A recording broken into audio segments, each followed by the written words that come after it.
for the big debate. James, this week we are of course discussing Kiko Casilla. He's been banned for 8 games and forced to attend face-to-face education sessions for being found guilty of racial abuse against Charlton midfielder Jonathan Lecco. What are your thoughts? I don't think it's enough. It's not enough at all. I mean, the FA have been trying to make a stance all season. You know, we've had racial chants at games, we've had homophobic chants at games, and the FA says, right, we're going to stamp this out. We've had the Kick It Out campaign, we've had the Premier League's No to Racism campaign, but it's not what do you think's not working about those campaigns? To be honest, I'm not sure.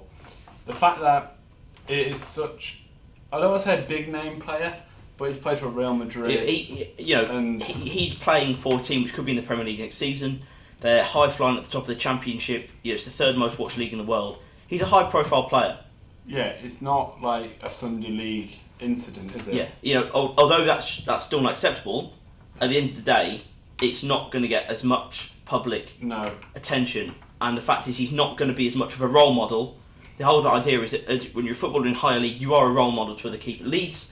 The young Leeds fans that want to be maybe goalkeepers or whatever in the future that play in goal, they look to him as a role model. He needs to be made an example of with this. He does, and quite frankly, 8 games is not enough. In fact, anything, he possibly should have been sacked from the club, because it's not like he's alleged to have had it and he's been banned because they think he's done it. He's come out in a statement and said that he wasn't him. He didn't say anything like that. But under the FA's Rule E3, this is what he's been charged with. He's been found guilty of doing that. Now the FA have made a strong point this season of conducting any kind of incident and doing it like it would be in a court of law. So you've got a defence, and almost like the players' representatives, with the evidence put forward, and Jonathan Lecco's kind of prosecution and things like that. So it's been done properly. They found him guilty. An 8 game ban. I mean, the rule came this year that for any kind of incident breaking the Rule E3 had to be a 6 game ban minimum. They've added 2 games onto that for an 8 game ban. I don't think 6 games is enough still. I think he should definitely miss the playoffs. If anything, he should have been banned for the rest of the season. Yeah. If you're not going to sack him, which, maybe that's up to Leeds if they do that. It's up to them whether they want that image.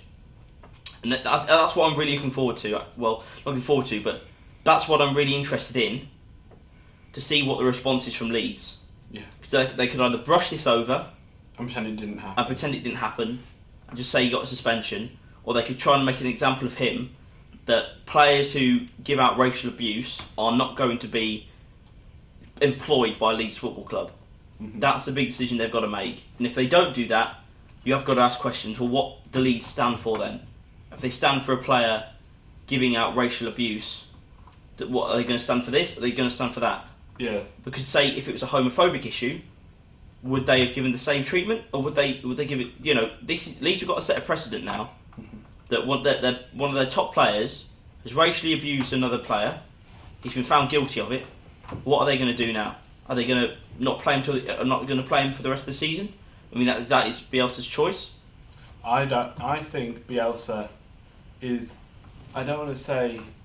I don't know how to word it, but he's smart. He's shown with his stuff like the Spygate, that he doesn't necessarily. He's not somebody who goes along with English tradition. But he did was it Aston Villa score against him when the goal was given? He did, but that's obviously a split game decision. This is a decision which you're going to have a lot of time taken over it. If it was me making the decision, I wouldn't play him for the rest of the season. I'd say, right, no, I'm sorry, you're not playing at the end of the season. In fact, I would possibly sack him now. If you're going to send a stance to your club, because there are players, there are players of Kiko. I just can't get my head around the fact that a goalkeeper of his stature, of his image, has done this, and it can't be. He can't even be excused that it was a split of the moment opportunity. No. Because when you get angry, you don't become racist when you're angry, unless you've got some kind of issue, which brings that issue forward, and you think that it's because of that. I mean, there's no place for it in football. There's no place for it on the pitch.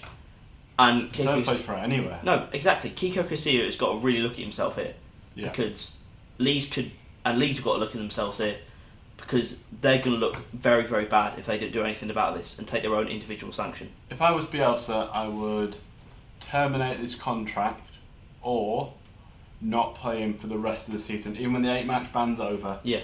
Don't put him in the squad. For me, that's the minimum. Take the 8-game ban officially given by the FA, and as a club, don't play him at least for the rest of the season, and that's at least. Because quite frankly, it wouldn't be wrong at all in any way if he was completely banned and forced to retire.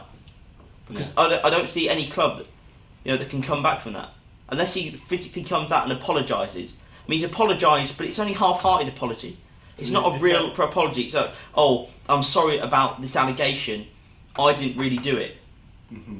It's not a proper apology. No. He needs to come out and say, I'm sorry, I did it, it was this, it was that, I'm sorry to Leeds fans, I'm sorry to the player. I mean, it's not good enough from Kiko Casilla's party. At the minute, it's not good enough from the Leeds party. And you have got to still ask questions of the FA. Yeah. Is it good enough of their party not to have said, right, I'm sorry, you're not allowed, you're banned for the rest of the season? Because the FA could have said you're banned for the rest of the season. I'd have banned him for the rest of the season. FA could have banned him for the rest of the season. I'm not and the fact is, because of his pathetic and stupid actions, yeah, he's now going to miss Leeds' running, which could be their run to the Premier League. Him being banned could lose Leeds a place in the Premier League. Yeah. Because if they fall into the playoffs, it's anybody's game, and a team with momentum could easily beat them. Look at what Derby did. Leeds won't get through the playoffs if they're in the playoffs. Exactly. So he could have ruined his club's season by his pathetic and stupid actions, and I think if Leeds don't get promoted, and we'll see. I really don't know what Leeds are going to do. Really don't know what Leeds are going to do. It'll be interesting to see in the next few weeks what they end up doing about this. Certainly will. It is obviously quite a big thing. And of course, if the listeners want to tell us what they think about this issue, you can tweet at @scratch_sport or DM us on Instagram. Go to Scratch Radio Sports there, or just at Scratch Radio on Twitter or at Scratch Radio on Instagram as well. Just let us know what you think of the issue around Kiko Casilla. Is it right for him to be banned for 8 games? Should he have been banned for life? What is your thoughts on Kiko Casilla being found guilty of racial abuse? Hello lovely people, thank you for watching this video on the Scratch Sport YouTube channel. Make sure you subscribe, like the video, and share it with all your friends. Subscribe!